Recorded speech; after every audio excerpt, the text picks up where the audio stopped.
Welcome everyone. Today I have a new guide for Dota autochess. Before we say anything, let's have a look at how powerful this build can be and also why I call this the most broken combo build. So what you're witnessing is my knights getting destroyed by the savages. And they're pretty crazy, or the beast. So here I took 24% damage and I was on the top of the leaderboard. And this is not just one instance. This particular build is very powerful and very combo based that is insanely broken in the mid to late game stage. And I do want to give a shout out to Insane Master here over to show us the particular build. So what I want to do over here is I want to go through with you guys step by step of how to craft this build and what are the two situations. You may be having a win streak or you may be having a losing streak. Let's have a look at both of those methods to start building this build and how to make this build work.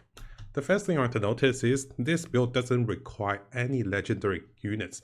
It can use Queen of Pain, it can use Gyrocopter, it can use Templar Assassin, it can definitely use Arc Warden, it can use Warlock. So this Savage build is ideally ready without legendaries. But if you do find any legendary, this can work great as well. So we're going to start the replay and also demonstration of starting the build with a winning streak warrior base. This build can go with a losing streak with a priest, or you can go with winning streak. And the difference between the two is whether you're lucky enough in the early game and you do want to build a streak. I will be fast forwarding this a little bit because we have talked about win streak warriors in previous video as well. So if you haven't seen the warrior guide, make sure you check the previous video. And notice here I'm checking what are the synergies I can play. So in order to play a win streak, I'm going to pick as many of the same units of the same synergy. Here it's going to be warriors. So notice I'm picking all the warriors as I can. And ideally, I'm looking for the Vanguard to start my win streak. And after finding the Vanguard, having something with bonus armor, bonus regen is good enough. And I was lucky enough to find Lycan in the very early stage of the game. And Lycan happened to have Vanguard. So I'm going to fast forward a little bit. You can see that after finding my right units, I actually didn't level up to level 4. I actually waited a little bit to see how I fare on the next few rounds. And if I do find my 2-star units, this is even better. So I'm going to fast forward a little bit. You can see that I was able to get a very comfortable win streak, and this allows me to pick even stronger units and also synergies. Giving the best items to the 2-star units is the best way to go. So again, gonna fast forward a little bit. Make sure you watch the warrior guide to see how to level up and also how to rank up with warriors on a win streak. I'm just picking whatever warrior units that comes my way together with a 4th character or unit that gives me the synergy. Currently, it is the Oracle that gives me the God synergy, which enables Mars to cast his shield bash more often. The bulwark is actually very powerful. So notice that I have kept winning until now, which is very good. So fast forwarding to round 10. For round 10, what you're really looking for is the relic. You can look at the choices of available relic, but if you're going with a win streak, as I mentioned in the previous guide with rank to queen, you want to find something that boosts your economy. Dombalon is very good. Dombalon. Yeah, this particular item. This one gives you tons of gold by exchanging your health, and using that you can become even stronger. The magical seed is also great if you have free bench spot, which I do, but Dombalon is just too good to pass. So of course, suddenly I get 34 bonus gold in exchange of life, which may be a small factor for now, but later life is very important. So for winning streaks, it's easiest to go to high levels. And for our Beast Savage build, what we're looking for is we're looking for level 9 before we start rolling. Because we want as many purple characters and also potential legendaries as we can find it, we're really trying to get to level 9 and also ban a synergy or a race before we start rolling to enhance the chance of finding the purple characters. And of course, during this time, you'll be adding additional synergies like 4 savages or 6 warriors just to stabilize and also protect your win streak. We're going to fast forward a little bit. You can see most players are not level 6 or not level 5 yet. Most players are not level 7 yet. What I mean by that is because this is only round 12 and I got this much gold because I was able to get the right relic. If I don't get the right relic, I can go with Stolen Vault. So let's have a look what other players playing. Usually at this time, it's harder to gauge what they're playing. Sometimes they're just making economy, or sometimes they're just trying to get as much resources as they can before round 15. Usually most builds actually stabilize around round 15, so there's a delay over here. And you can see, just going with the warriors, I'm seeing if I can defeat other players. And you can see over here, there's a player going with lone druid, which is a little concerning, because we want lone druid for my savage beast build. And there's a bunch of human players. There's panda fishing, there's more panda fishing, there's a priest that's going to be very high level. Something we should be aware of.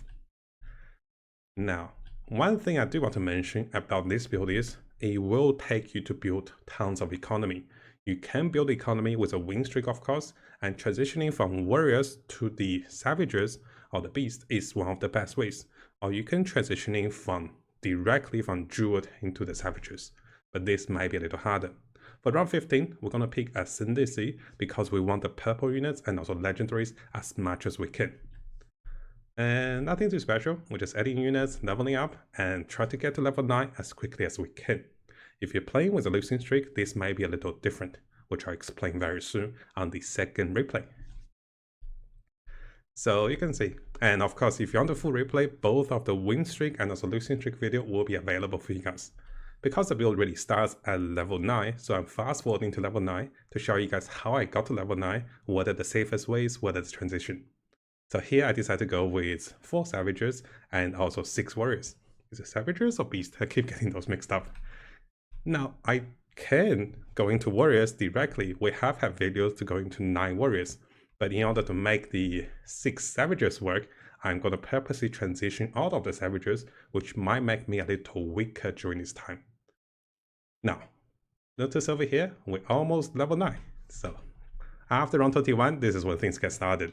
And here I'm purposely looking for units to be banned. Now do keep in mind, if you want to ban the humans, there is a downside because you will be banning your Lycan, which is also a savage or beast. So if that is the case, I actually found my 2-star Lycan before I banned the humans. But if you did not find your 2-star Lycan and you ban the humans, then you can't find your last Lycan to 2-star. And this might not be the biggest game changer, but having Lycan in the mid game is actually not bad with the wolves. He's also pretty durable, so this is a trade-off. Now you can ban the goblins, which will help you to ban the alchemists and also Snapfire, which is a cheaper alternative. Because I already have a 2-star Lycan, I decided to ban the humans, because this gives me the highest chance of finding other savages or purple units. And let's go a little faster. Looking around to see what other people have, nothing too special, and you can see I have been keeping my win streak, and I've been keeping a lot of IOs for future uses. Now, during this time, something you might have not noticed, and also let's have a look at the choices of relic for round 20. So, round 20, I did not find the relics I wanted. I kind of wanted the smith, so I can get better items, but here I can go with a win streak protection or I can go with additional gold. But ideally, if you already have over 5 win streak, it's better to go with a win streak protection. And one little trick over here is I have been winning and I don't have to select my certainty loop right away. I can select it on the round when I'm just about to lose. What that means is this certainty loop can last for 10 extended rounds on the round you selected. If I select it on round 21, it will last all the way to round 31. If I select it on round 25, it will last all the way to round 35, given that you don't pick another relic. So that's what I'm trying to do. I decided to not select it and waiting for this one for me to lose the round and I can use it.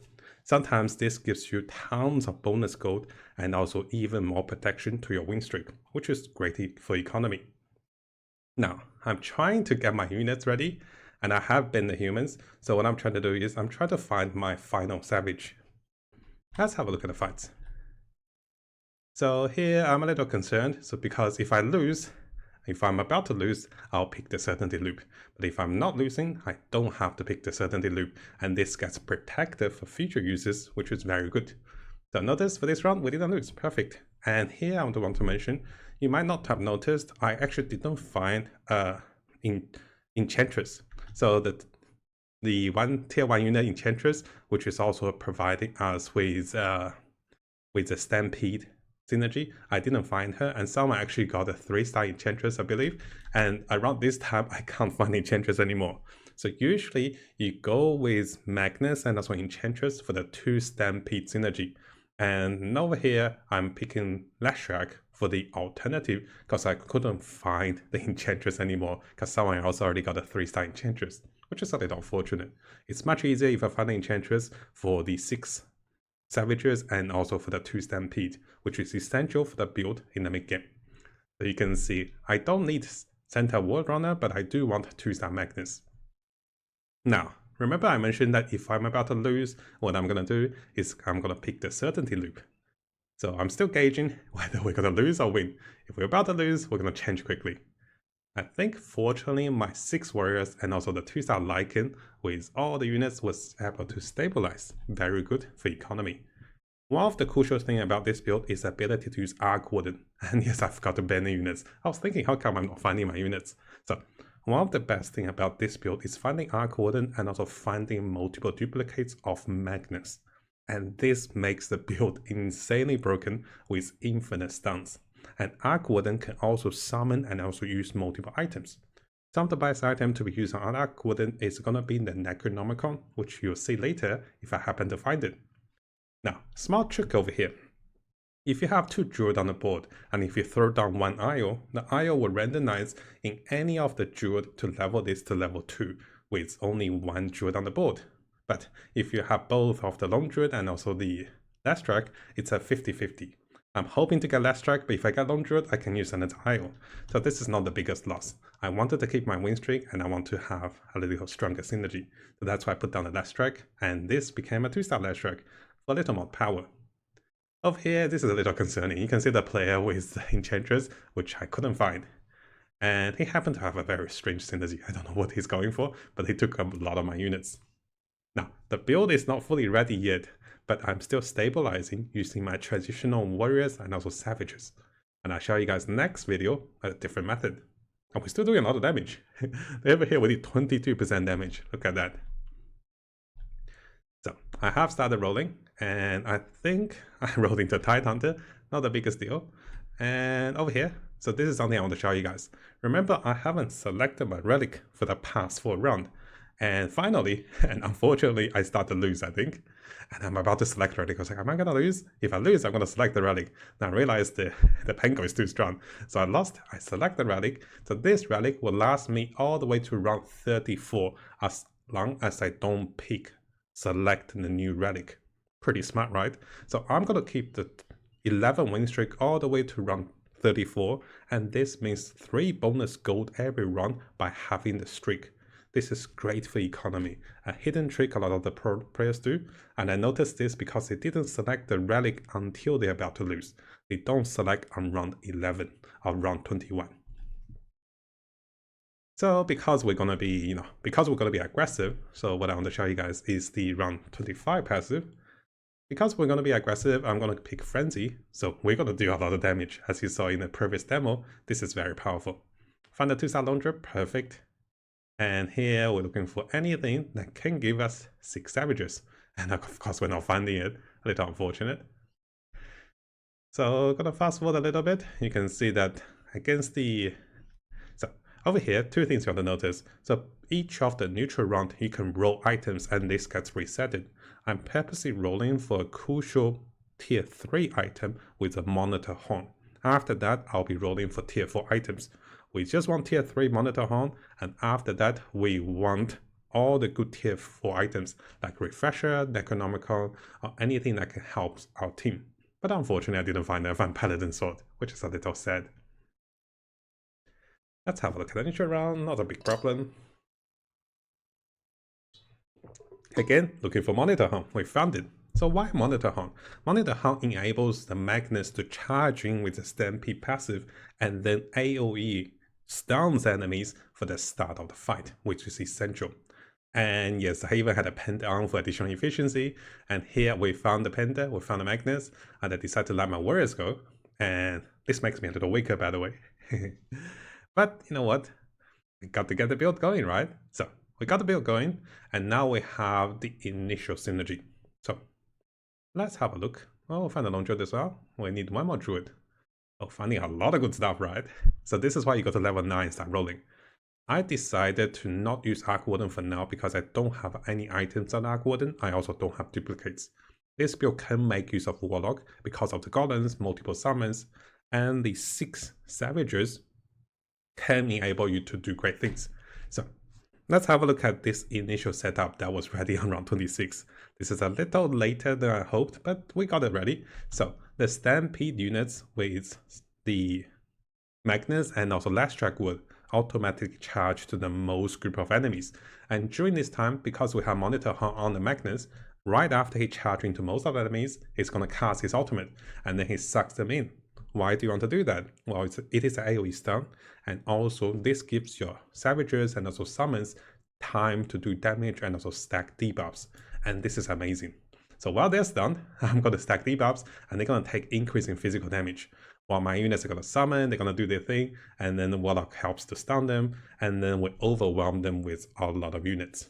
So this is the initial setup. Might not be the strongest, but this is the idea of the concept. Of course, we don't have all the units ready for now. So this is why I still lost on this first round. Slowly finding better savages. There's a lot of savage units that you can find.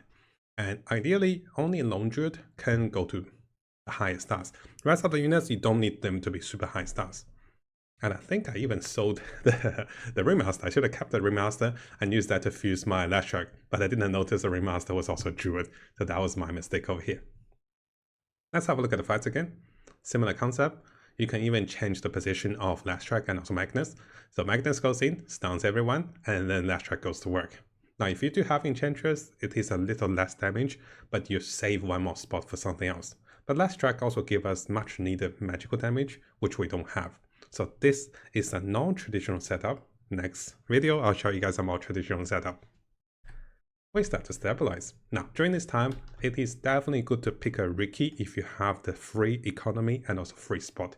A 2-star Riki really helps a build to counter mages, especially Dragon Mage. Keep that in mind. 2-star Riki with a Riki Cloud is going to be the game changer. Got the Rover units, 2-star Magnus, perfect. And more Lone Druid, perfect. So here, we're almost there with the Lone Druid. I just need one more. And what I'm going to do is I'm going to take back the what you call it, take back the Warlock with double Lone Druid, more summons. And now I want to put down the Arc Warden wherever I can, because I can duplicate the Lone Druid into one more Lone Druid. At the very start of the fight, because we have a 2-star Magnus, half of the fight is already decided, and this gets even better when you have more Magnus. So let's have a look what we found. We don't need those. And let's have a look. Oh, I did find the final Druid, finally.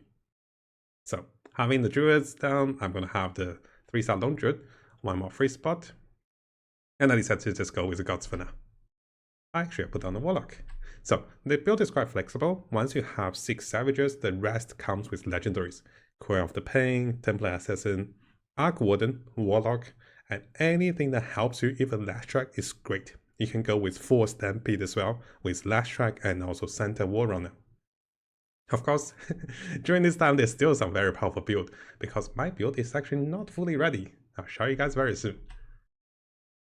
Now, one thing to notice, after round 30, it is possible for you to look into ways of getting more economy to level 10.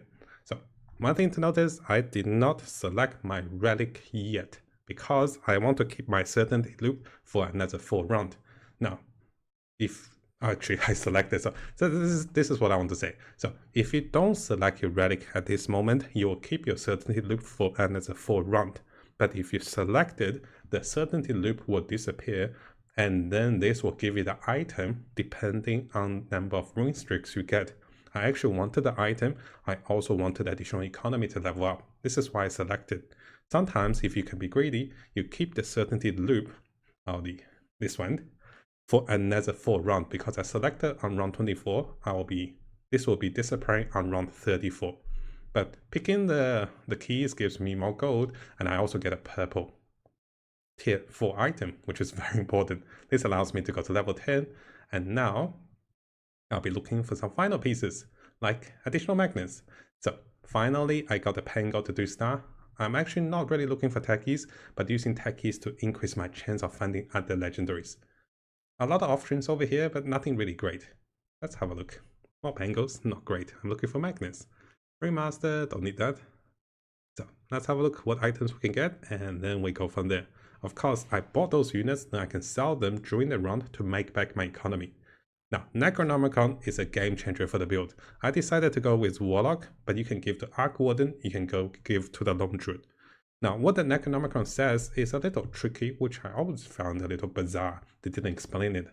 It was actually one of the other players who explained it to me. I think it was Insane Master who I learned this build from. So let's have a look at this. Necronomicon. Why is it a tier 4 item? So it summons 2 Necrocrypts. That's it. And it doesn't say anything. But what happens is, if you have this item and if you give to a unit that can summon, like the Lone Druid or the Warlock, the units they summon will be +1. So Lone Druid will summon 2 bears. Beastmaster will summon 2 bears. And Warlock will summon 2 Warlocks, golems. So this is a hidden buff to the item that they actually summons more. So let's have a look at this Warlock. Once it summons, let's see what Warlock summons. I'm also looking for the whip for the Warlock. So Warlock, once the Warlock casts Golem, he actually didn't get a cast. So you can see once Warlock casts Golem, he will be able to cast 2 Golems. And this is actually pretty good. I can put down the Lone Druid, of course. It is a 3-star Lone Druid, also very good. And finally, if you put down the Arc Warden, it gets even better, which I'll show you guys very soon. My build is almost ready. Perfect. We found Isle, we found Magnus, and let's have a look. This is going to be the final setup. I like this setup a lot simply because of the ability to use the unit. So I'm not gonna skip over here. So having 2 Magnus is actually gonna finalize my build. Even though I have the whip on the Warlock and everything ready, I want to show you guys this pretty good setup. So Arc Warden ready, get the item out of the Warlock. So the whip allows your summon units to do 100% more damage because 100% bonus attack speed. And Arc Warden, let's have a look at what happens. The Arc Warden is a Maple synergy, or is it, what synergy was it? It's a Maple synergy that duplicates. So if you have duplicated units that are exactly the same, like 2-star Magnus or 1-star units that are the same, it can duplicate into 1 more. So we are going to have 3 Magnus on the field that charges an enemy. At the same time, the Necronomicon coming from the Arc Warden is going to be duplicated on both of the copies, and both of them can use it. So the fight is going to be very crazy at this stage. So he's got Anti-Mage and he's got a lot of good stuff. Let's see what happens. So 2 Arc Warden, Magnus charges, Arc Warden summons. Look at the army of units over here. One guy summoned like 9 units over here, and the Magnus are going to perma-stun them. So 1 Magnus stunned, and then we got 1 more Magnus stunned. We have 3 Magnus, keep in mind guys. It's a permanent stun. So before the fight even starts, the fight is over. Because Magnus will stampede in and then use Monitor Horn to stun everyone, and the rest of the Magnus will gain mana and stun them. This is the perfect, most broken combo I've seen, and it's crazy. Look at this player. We took 26% life out of him. Look at these units. Not many people can deal with this. And you might be thinking, hey man, this is so broken. Yes. So the player I landed with Insane Master, he managed to reach Queen in less than 40 games using this almost exact combo. It is very, very powerful. Now, there is a small drawback. This build counters every build except Void. I'll be making a video to teach you guys about Void, because this build requires you to stun enemies and also debuff them. The Void synergy is immune to debuffs and also stuns. And this is why the only counter to this build is going to be the Void. You can counter the mages using Stealth Assassin, you can counter most other builds using just pure damage and also stuns. But with the Void, you can't do much of that. And next video we'll talk about Void. How good is that? Now during this time, because I have the keys, I can also potentially look for legendaries to ban to increase my chance of finding more legendaries. Because I was banning the humans before, now I no longer need it. Having the Dungeon Master key means I can always change the units I want to ban and the units I want to go for. And this gives me even better synergies and also better units that I can find for the late game. You can always make use of your relics this particular way. Let's have a look at the fights. And oh boy, this is now smooth sailing. So this is a multi-warrior doom. So Magnus goes in, Magnus stuns again, and the fight's over. Look at the army of units that shoots at the spin. He's very tanky. Look at his armor, he's getting shredded by the summons, right? So that build has look at his damage. I did 28 damage to that player. This build gets really broken really fast, and most players don't survive long enough to even realize what happened. That's how I lost as well. Previously, when I lost this build, I was like, what the? No, I was gone. Like, I didn't even get time to react. That's how fast I died. So, round 34. Similar setup. Notice the Stampede units, the magnets are positioned on each side. So when they charge a scene, they go from the left and also right, which has more courage to stun more enemies. Not the biggest deal. We also have like 4 stunners. Because 3 magnets and also, you know, Last Strike also stampedes them together with the Monkey King that can stun. Monkey King is always on the side, so he can get the most stun out of it. And that's pretty much it, guys. Nothing too fancy. Just a 3-star Lone Druid, tons of magnets, and that's pretty much it. Let's have a look. This particular unit, this Marcy, is a little scary. If Marcy gets going like this, it can be very scary.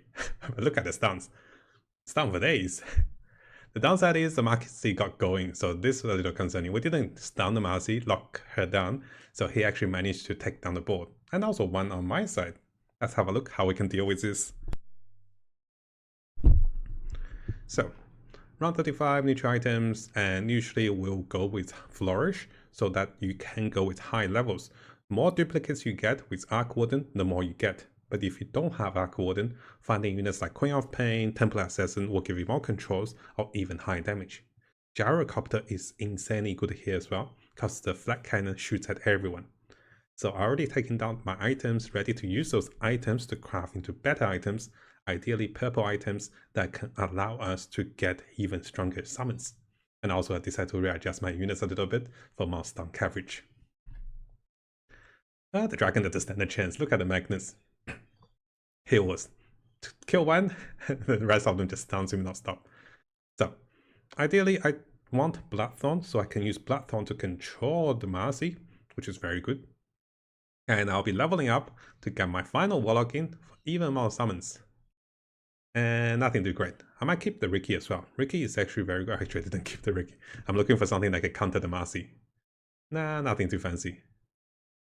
So, having the Warlock there also means we get more summons. Because this build really enjoys having more units that overwhelms the board.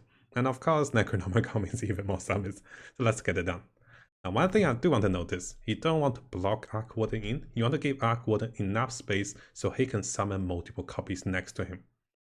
Let's have a look at the fight on the other side. He did not pick Lincoln Spear for the Marcy. He went for more damage, right? So what happens now is, it's not going to be great for him. At least let's have a look. We get the summons done. And I think we took down the Marcy. And the fight is won.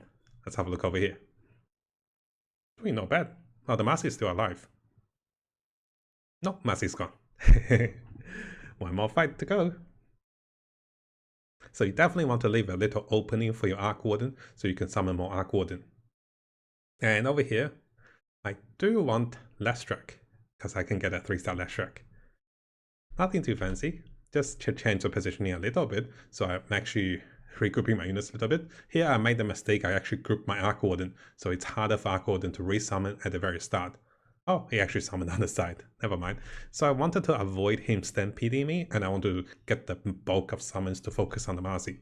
The Marcy comes in, Marcy is already silenced, and the Magnus is going to work and multi-stunning his whole team. He stunned me as well, but that's not enough. Look at the stuns, and look at the overwhelming number of Necro summons. This is so powerful. And that is the fight. So, this replay demonstrates how to play a win streak Savage. And now, let's briefly have a look at how do you want to play this one to play a losing streak. So, similar concept, high rank players. I was currently Rook 1 during the testing of this build, and let's have a look. In terms of losing streak, you might have seen a lot of my videos. I'm trying to go with a losing streak, and let's see if I manage to go with a losing streak. So I think I noticed that I went aggressive. Actually, this is not really a losing streak. This is just a transitional streak. I'm not winning by a lot. So I apologize. I actually thought this is a losing streak video, but this is actually a similar method that uses a similar streak. Oh boy. But if you are planning losing streak, you just keep the priest and then using the priest and also the savage units. And then you go to 6 savages after round 26. So this is actually another win streak setup that doesn't require warriors, but rather here we're using the savages and also enchantress together with Magnus. So keep in mind, it's a good alternative to have a look, and you can see the combo. Enchantress, Magnus charges in, you stun enemy, the rest of the units start to do damage. So what I want to show you guys is, so you can see the initial transition. And here I was able to find Enchantress instead of using the last track. Last track is not a must-have. So at least this video shows you how to play the build without the last track. Not necessary for any of the build. Looking at the build, Magnus, Enchantress were charging. I even have a Tidehunter, and Primal Beast is very good for this particular build. You can take away one of the weaker savages and just use Primal Beast for tons of more stunning. Very, very powerful. And over here I did use a Warlock. Now let's have a look. What can we see in the later stage? I want to show you guys what happens when you get to the much later stage. So I picked the Troll Warlock, this Templar Assassin, there's more Magnus, and I actually didn't decide to go with double Magnus because there's no more Arc Warden. So I decided to go with 1 Magnus, 1 Primal Beast, 1 Warlock, and also Tidehunter. So other than the 6 savages, you just pick as many good synergies, combos, stuns as you can, and this will pretty much destroy everyone. One thing you want to notice, if you pick an item that can damage enemies, and the Warlock can damage enemies with the Glebemir, so let's have a look at the Warlock's mana, which is quite interesting. So the Warlock doesn't have any mana gain, right? Just the 50% mana gain. So the moment Warlock damages enemies, he will gain maximum mana. So if you have items like Dagon and also Glimmermere that damages enemies right away, it will give you mana. And this allows you to cast almost instantly. Very, very powerful. So if you want to get the unit going and you don't have the necessary things to give them mana, damaging item also helps. And unfortunately, I'm facing a very powerful spirit player that with a lot of good stuff. But that's okay. I'll show you guys a bit of the late game. Nothing too fancy. You can see my board. I have 2 Primal Beasts that took down the Tidehunter, and I'm planning to get to my higher rank legendaries. Now Magnus does have a lot of mana gain. And here, we zap them, Magnus goes in, Magnus gets mana, Magnus zaps them into 1, and then my summons goes to work. And the Primal Beast slams him to the ground. So if you can find Primal Beast for this build, it is much, much stronger. Very powerful. So this build can use any of the legendaries. It's take your mix once you know the combo. The combo is 2 Stampede units with tons of Magnus, with tons of mana gain. So once you Stampede in, you stun them, and the battle's over. Now, I do want to fight Isles for my Primal Beast. This is why I went for the Isles. Usually, you can go to level 11 to become even stronger. Oh, oops. Try to drink some water so my voice doesn't tire out.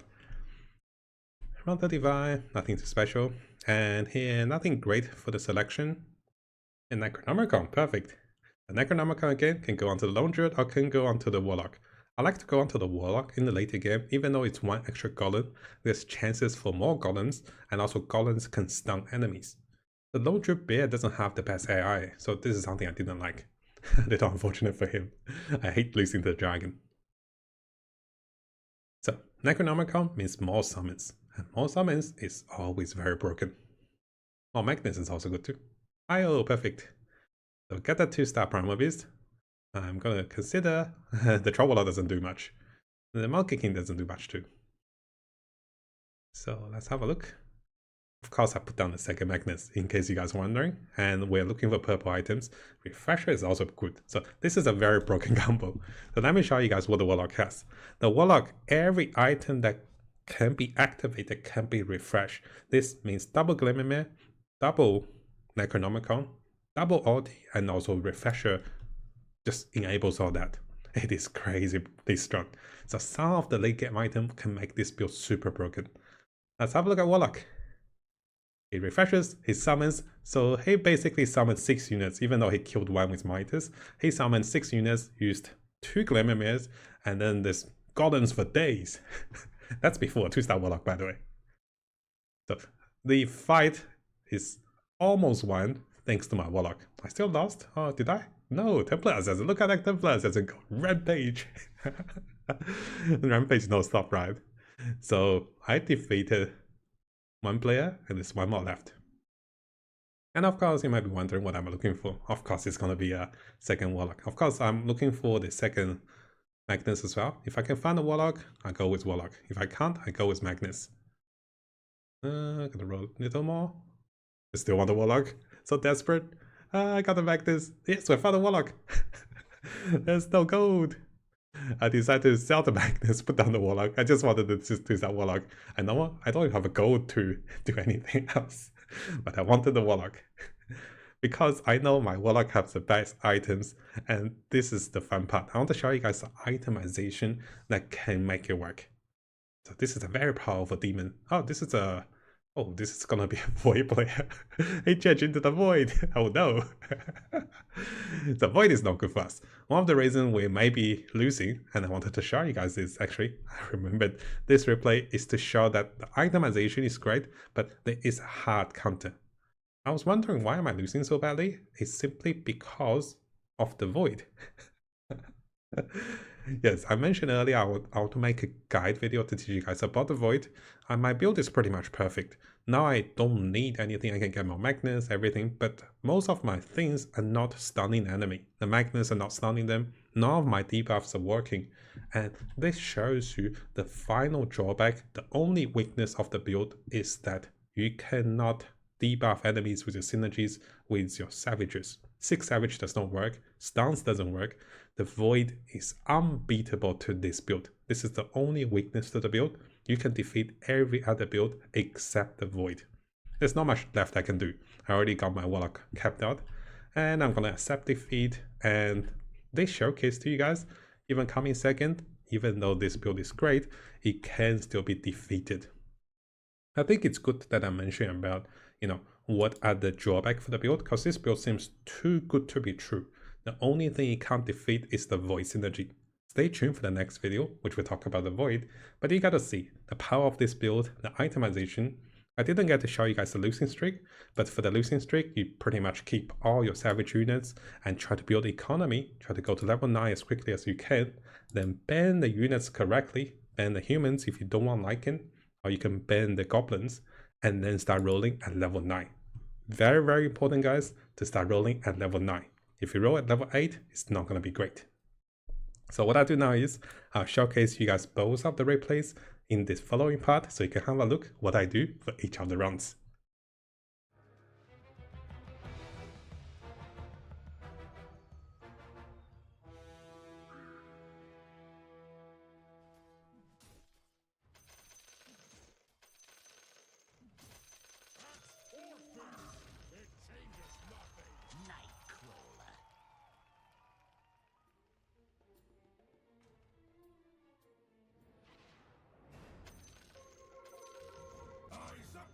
Shields front!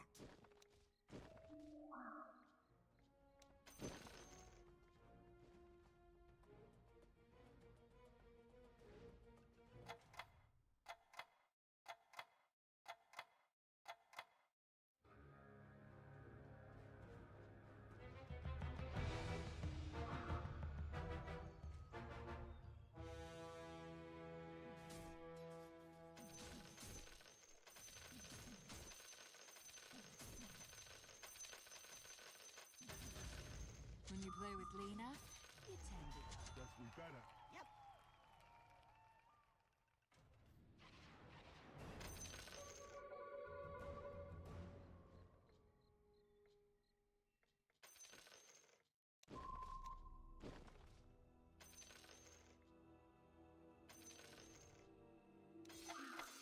The dusk is always ready for a fight.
grave for Walrus Punch.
Eyes up at Master of Beasts.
entrance.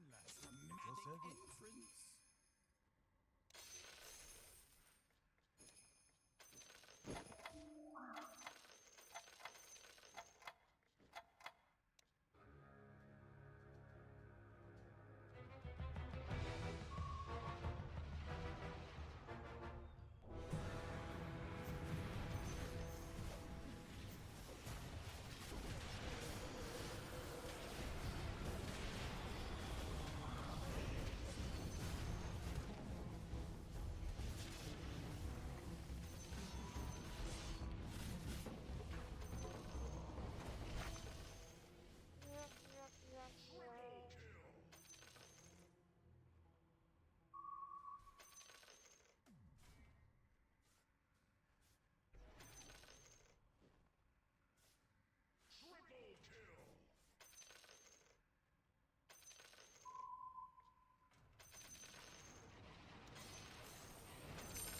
The Monkey King.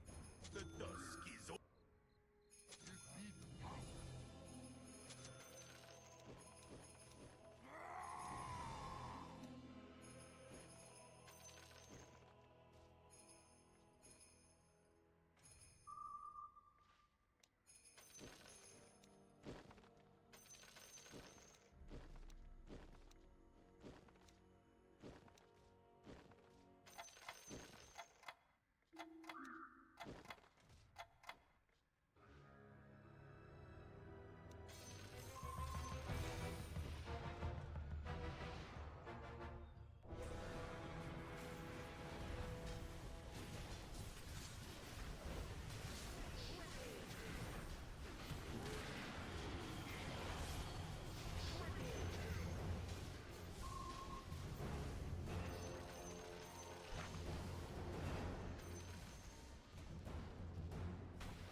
Appreciate it.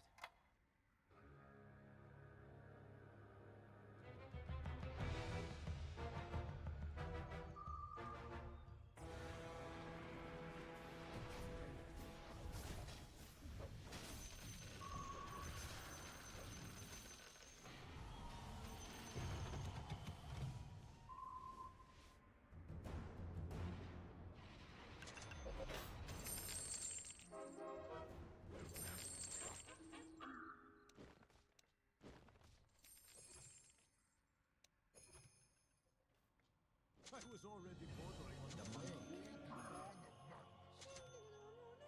Out of sight.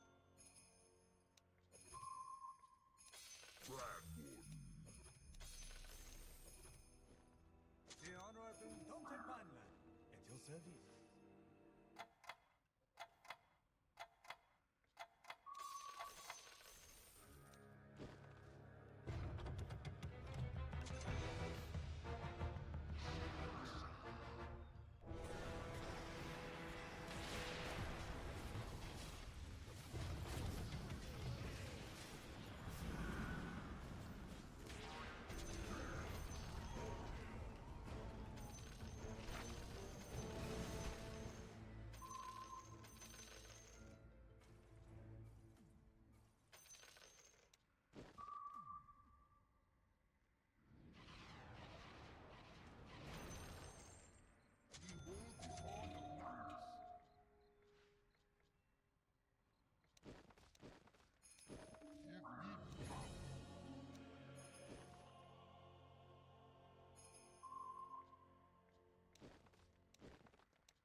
My gratitude.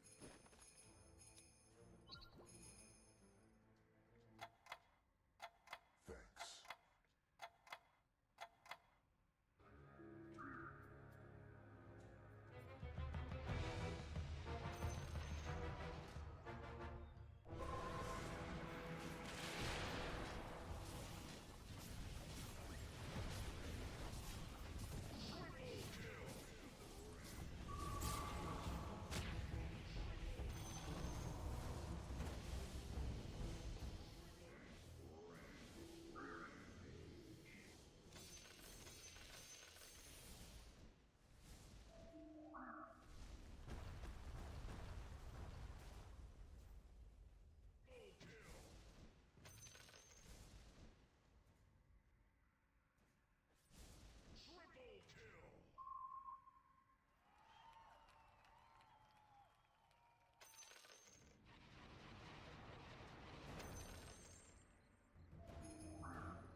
It's Commander Tresden to you. When you play with Lena, Time to save the world. you tend to get burned. Again.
Enchanted, I'm sure.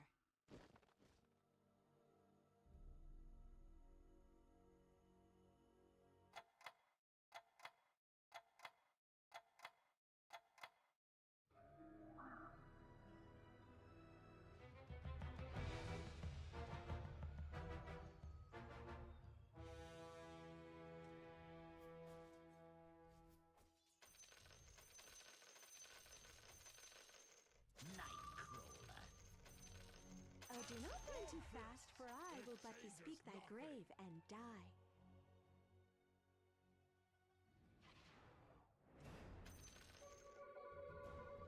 There's a price on all their heads.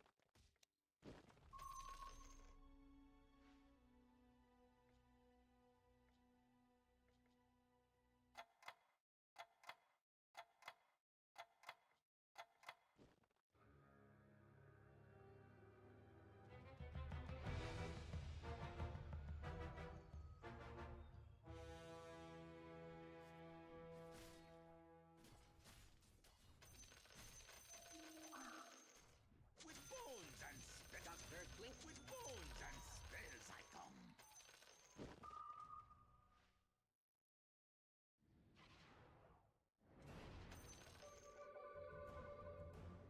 My bones mend.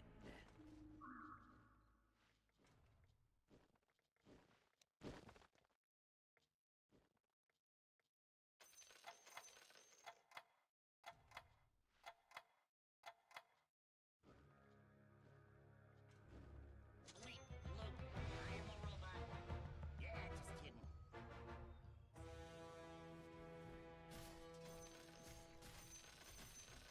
Wait, look. The dusk is always ready for a fight. Triple death. Victory!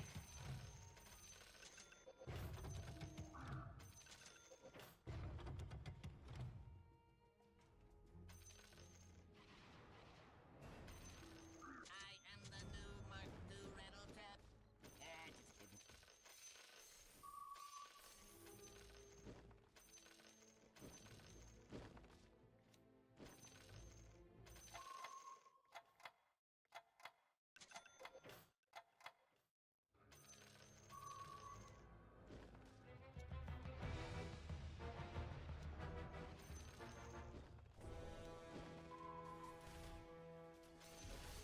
Guess we better.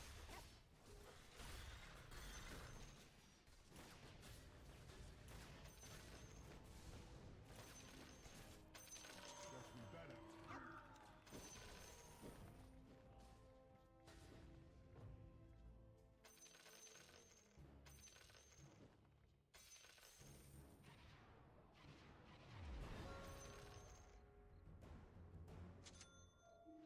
Good idea. 'Cause it was mine.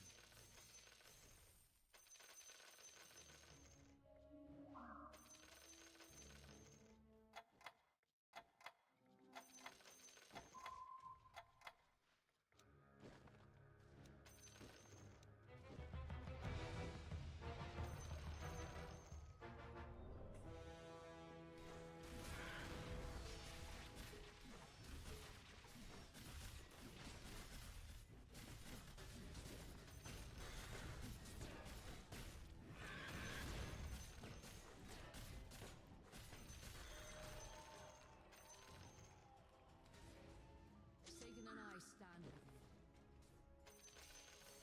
When you play with Lena, you tend to get burned.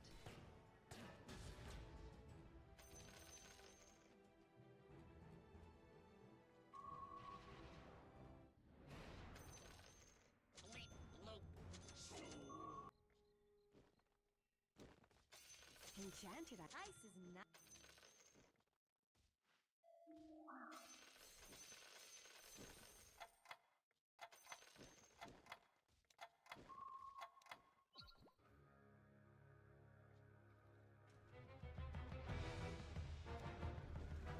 The dusk is always ready for a fight.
Enchanted, I'm sure.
A wolf and nuts trap.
The dusk is always ready for a fight.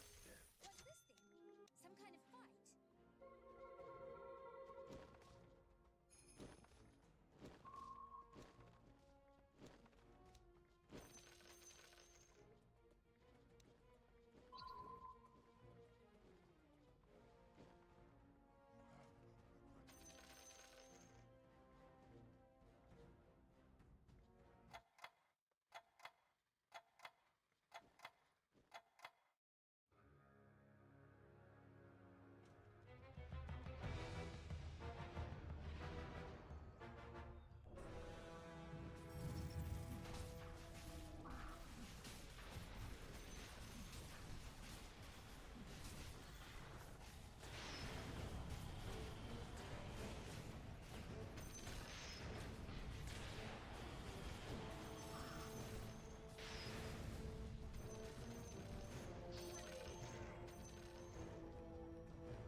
enchanted, I'm sure.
I bring an end to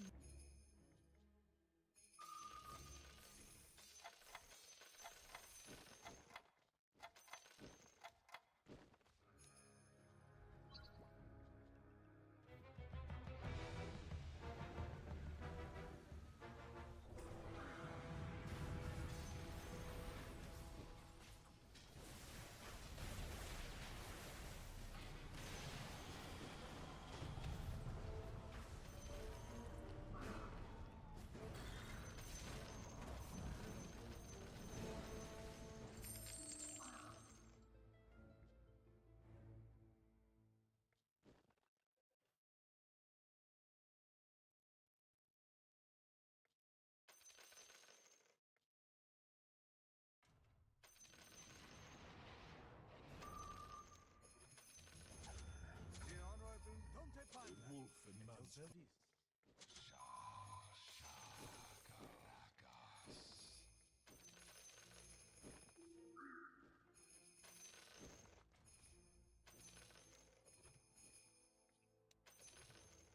Behold the horn of might.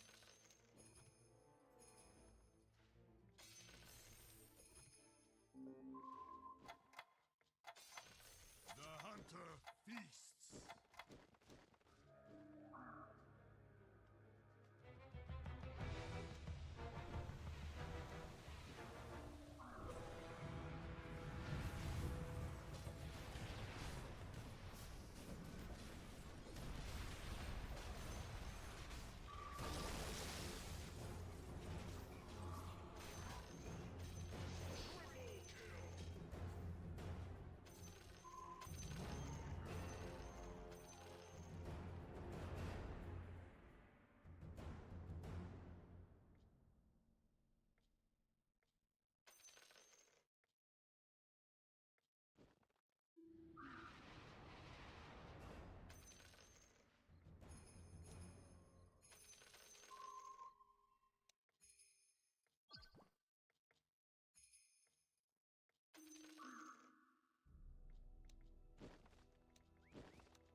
to shove off.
Spineless. In green, I go.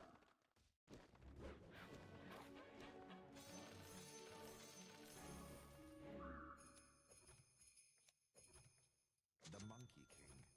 Behold the horn of madness. The hunter feasts. The Monkey King.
your service.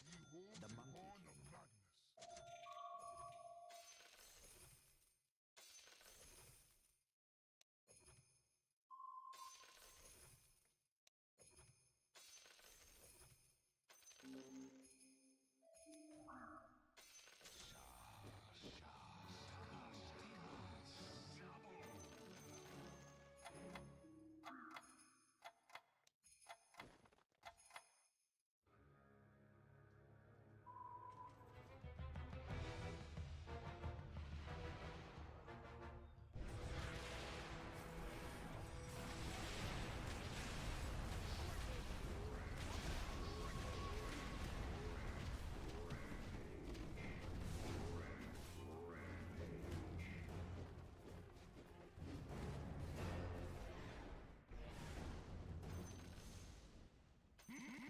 Monster kill!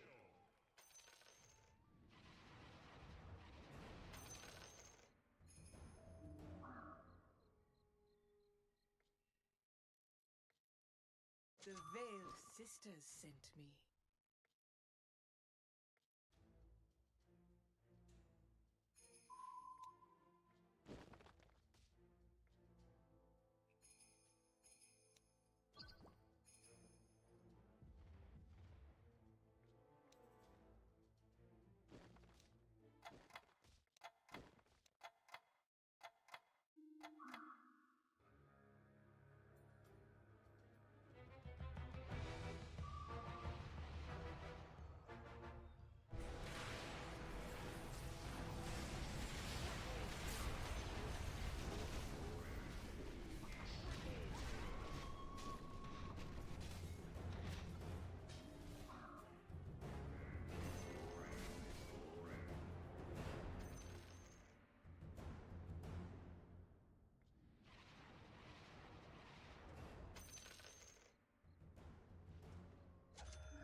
Dex, are you ready for shenanigans?